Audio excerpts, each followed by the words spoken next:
White Pass and Yukon Route Railroad is one of the few places in the world where one can take an authentic journey back in time.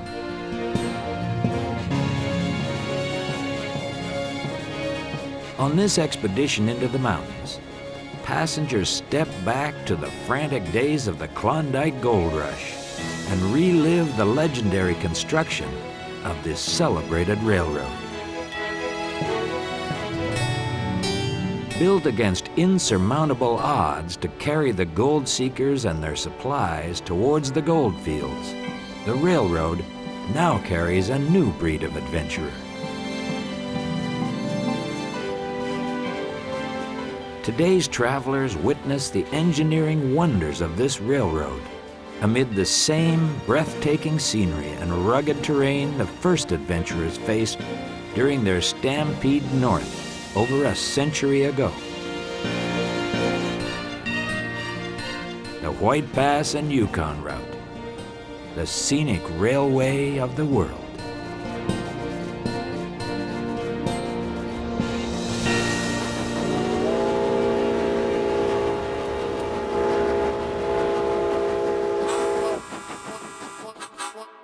In July of 1897, word flashed around the world of gold discovered along the Yukon River in the Canadian wilderness. As North America remained in economic depression, it was a rousing event when the steamer Portland docked in Seattle. The ship's cargo, fresh from the gold fields, carried 68 miners and almost 2 tons of gold. As the news spread, people gathered their savings, left their jobs and families, and headed for the promised land. The human wave raced north like cattle on a stampede. The Klondike Gold Rush, the world's last great adventure, was underway. The quickest route from the west coast was up the inside passage to the head of the Lynn Canal in Skagway. Once in Skagway, the challenge was to hike 45 miles over the mountains to Lake Bennett, and from there float another 550 miles down the Yukon River to the goldfields. There were 2 trails over the looming mountains, the Chilkoot Trail starting north of Skagway, and the White Pass, its trailhead conveniently positioned right at Skagway itself. Even before word of the rich gold strike became public, canny British investor William Close was exploring the idea of building a railroad from Tidewater to the head of the Yukon River. Skagway, with its natural harbor and passageway over the mountains, beckoned. Close sent 3 professional railroad men to Skagway in April of 1898. The men spent many long days scouting the daunting landscape and came to the conclusion, "Can't be done. Impossible." The 3 made their way back down the mountains to Skagway, where they readied to relay the bad news to Close. Checking into the St. James Hotel, they noticed a rugged-looking but charismatic man. He'd just returned from making his own survey for a railroad over the forbidding mountains. Who was this man? That damn fool. That's Big Mike Heaney. He thinks he can build a railroad here. The 4 talked through the night, and by daybreak, Heaney, an Irish-Canadian railroad contractor, had convinced them that not only could a railroad be built, he was the very man to do it. "Give me enough dynamite and snooze, and I'll build you a railroad to hell." Backed by $10 million from William Close and his British investors, it took 26 months and 450 tons of blasting powder for Michael Heaney and his determined workforce to turn the dream into reality.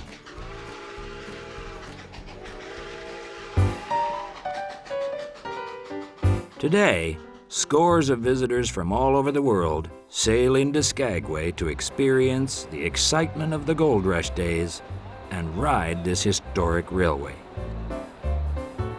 Much of Skagway's charm is preserved in its carefully restored buildings, many dating back to the last years of the 1800s. The combined efforts of the National Park Service and proud residents of Skagway strive to keep the history of the gold rush alive. The White Pass and Yukon route of today is the same company that first carried gold seekers over the pass. Coming from such colorful beginnings, the pride of this company is obvious. From the very front to the back of the train, WP and YR employees are dedicated in sharing this unique and genuine historic experience in comfort and safety. Good morning, folks going on the train ride. So head on up this way.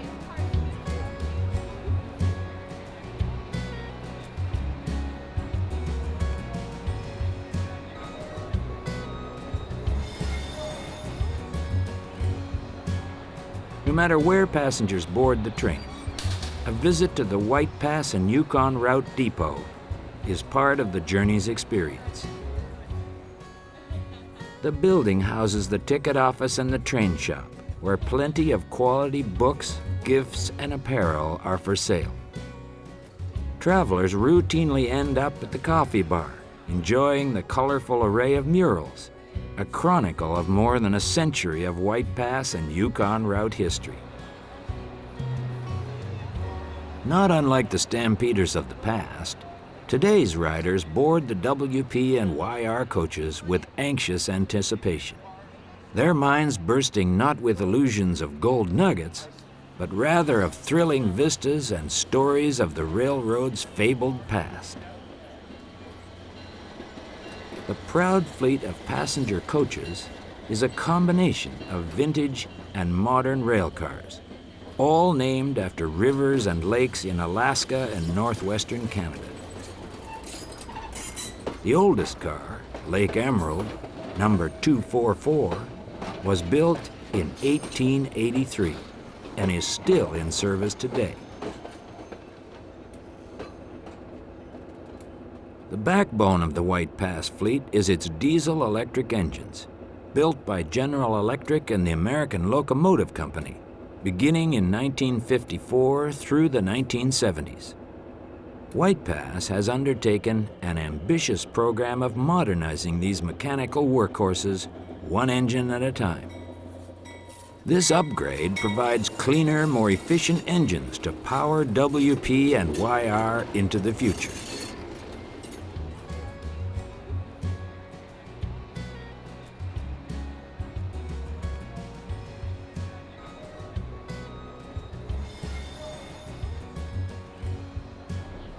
Just north of town are the railroad shops, where the coaches and fleet of engines are maintained. Here works a skilled and unique crew, with railroading running deep in their blood. So deep, there are even a few fourth-generation White Pass employees in their ranks.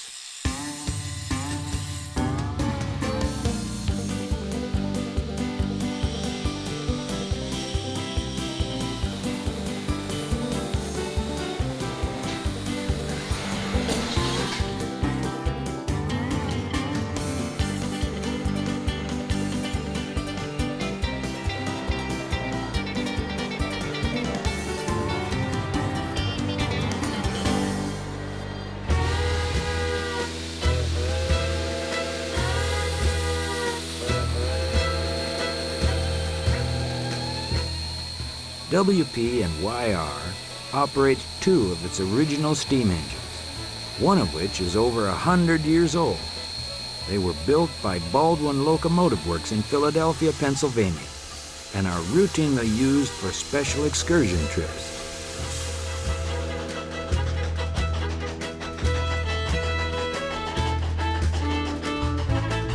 Being pulled over the White Pass to the rhythm of powerful steam pistons is a thrill of a lifetime for serious rail fans.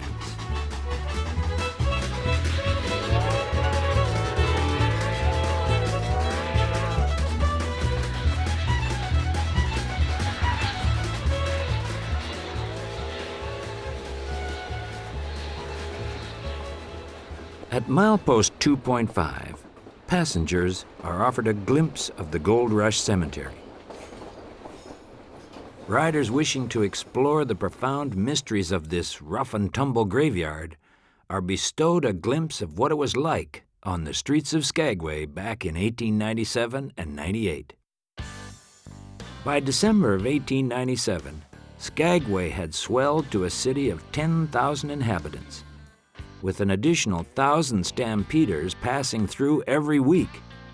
The rush brought a booming economy to Skagway, but little law and even less order. Career criminal Jefferson Randolph Soapy Smith organized a gang of con men and proclaimed himself the uncrowned king of Skagway. His reign of terror ended on July 8, 1898, when he was killed in a late-night shootout with the town surveyor, Frank Reed. Soapy died instantly from a shot through the heart, while the mortally wounded Reed endured 8 days of agonizing pain before he went off to meet his maker. Soapy's remains lay in a modest grave, while Frank Reed is remembered as the man who gave his life for the honor of Skagway.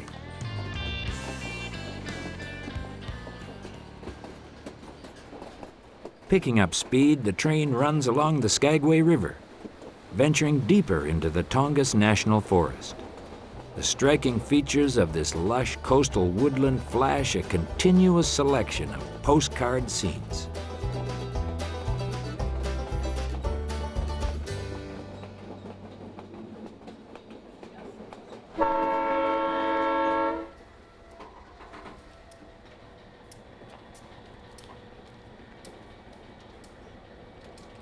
Denver Station is a popular whistle stop for groups hiking to the face of Denver Glacier.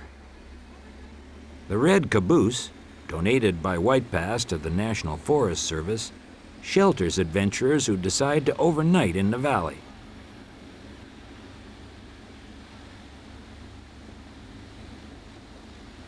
The stout bridge construction spanning the east fork of the Skagway River instills excitement and increased anticipation of engineering marvels yet to come. Up front, some additional power is applied to pull the train out of the valley floor. The sensation of the slow ascent surges through the train.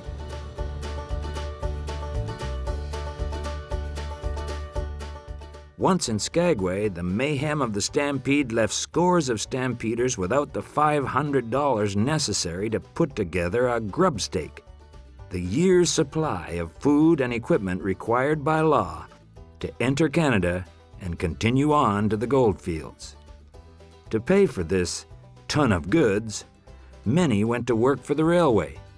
They were men from all walks of life, a diverse lot, many of whom were professionals, all sharing the common dream of getting to the Klondike and striking it rich.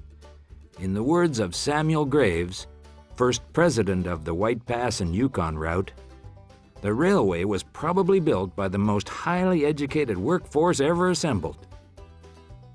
Altogether, over 35,000 individuals engineered and constructed a railroad into the untamed North.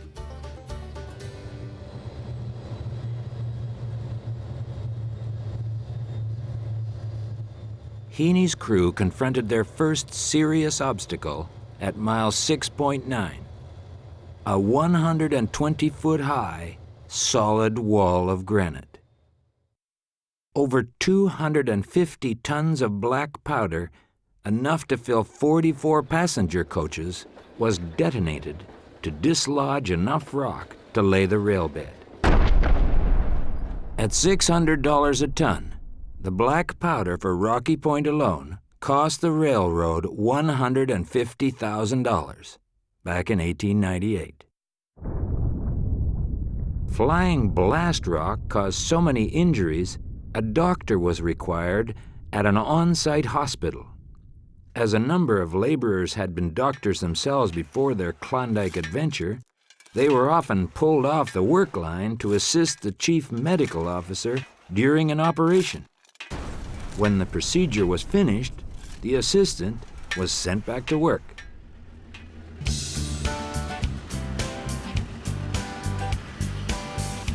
Past Rocky Point, the experience becomes increasingly dramatic. Without exaggeration, the train travels along a narrow but solid ledge, blasted out of the rock. On one side, the rock face flies by seemingly inches from the coach. On the other, a splendid view of the Skagway Valley and the void below.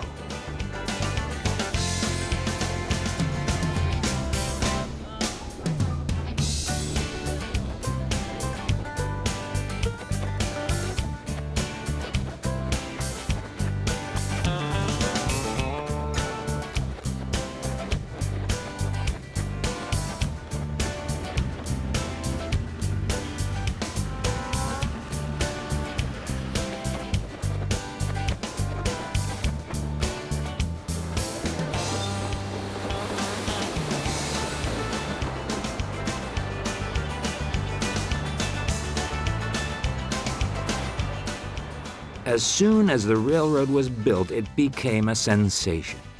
Visitors ventured north to experience the majesty of Alaska and this now famous railroad. In 1922, George Buchanan, a wealthy coal baron from Detroit, Michigan, began sponsoring trips to Alaska for young boys. At milepost 8.8, grateful Buchanan kids surprised their benefactor by climbing across the canyon and painting their slogan on the rock face. Every few years, volunteers from Skagway venture up to repaint and preserve this unique piece of history.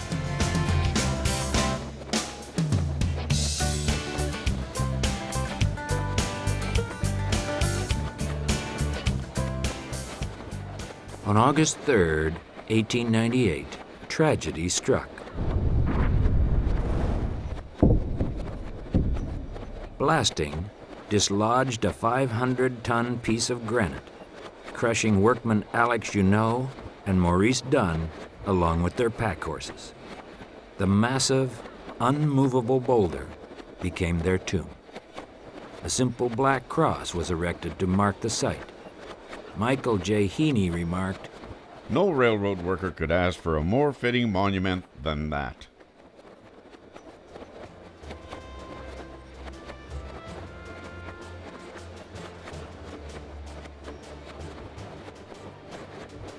Seen from mile 11.5, Bridal Veil Falls decorates the distant mountainside. Born of a glacier, it cascades 5,000 feet over exposed rock before joining the Skagway River below. Turning east along the upper Skagway River, the openings in the forest provide a clear view of the rail line on Tunnel Mountain. The excitement level is cranked up a notch when passengers realize their train will soon be traversing the steep mountainside. Glacier Station was home to a maintenance crew responsible for this section of the rail bed, and a stop for steam engines to take on water. Today, hikers disembark and experience the splendor of this pristine valley on their trek to Lawton Glacier.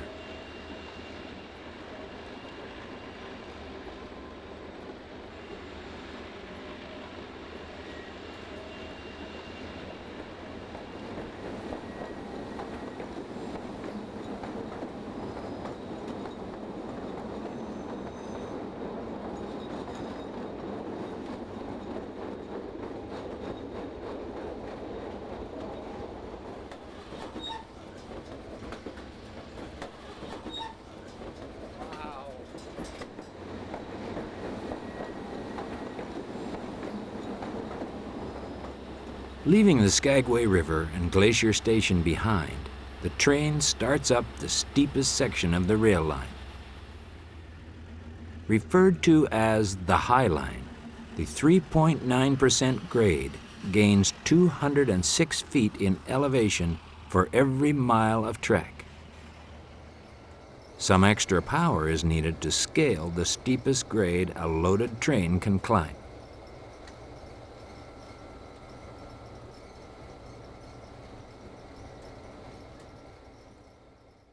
The engineers designing the railroad chose a narrow gauge rail.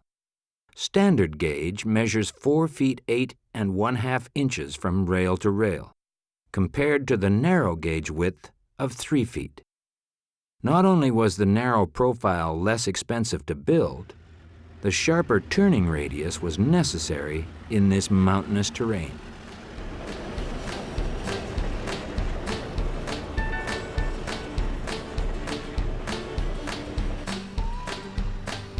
Blasting the grade and laying the rail along slippery rock took place in the dead of winter.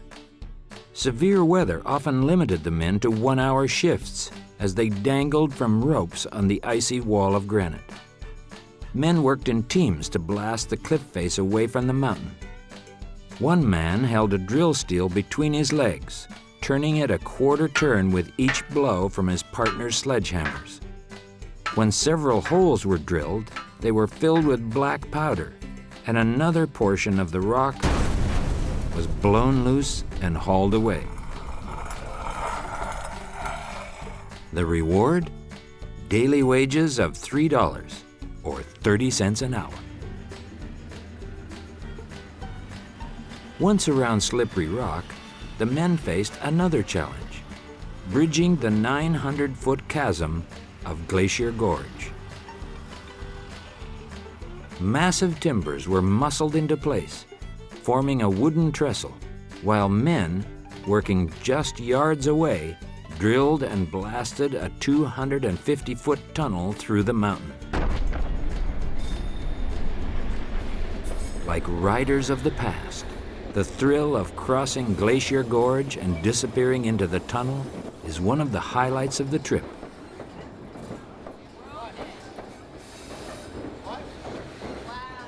There's no denying the view from the High Line is panoramic. Passengers looking back along their route might even see another train following them on their journey into the mountains.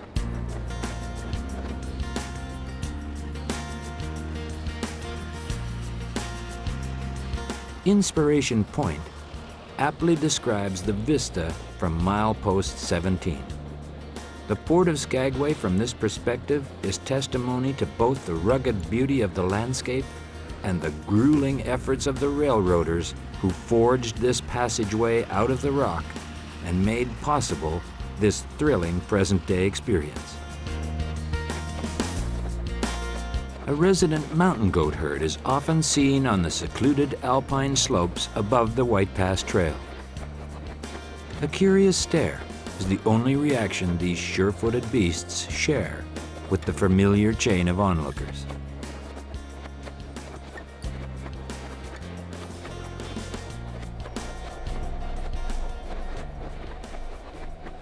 The wind whistling through Dead Horse Gulch whispers of unfortunate animals sacrificed in the rush to the Klondike by insensitive, gold-crazed stampeders. Horses, gleaned from the glue factories in Seattle, were purchased at the Skagway dock for exorbitant prices. With little or no experience, and even less patience, the stampeders were merciless in their treatment of the animals. Over 3,000 pack animals lost their lives on what became known as the Dead Horse Trail. The young author Jack London wrote of the horrors that occurred. The horses died like mosquitoes in the first frost, and from Skagway to Bennett, they lay rotting in heaps. Men shot them, worked them to death, and when they were gone, went back to the beach and bought more. Their hearts turned to stone, those that did not break, and they became beasts, the men on the Dead Horse Trail.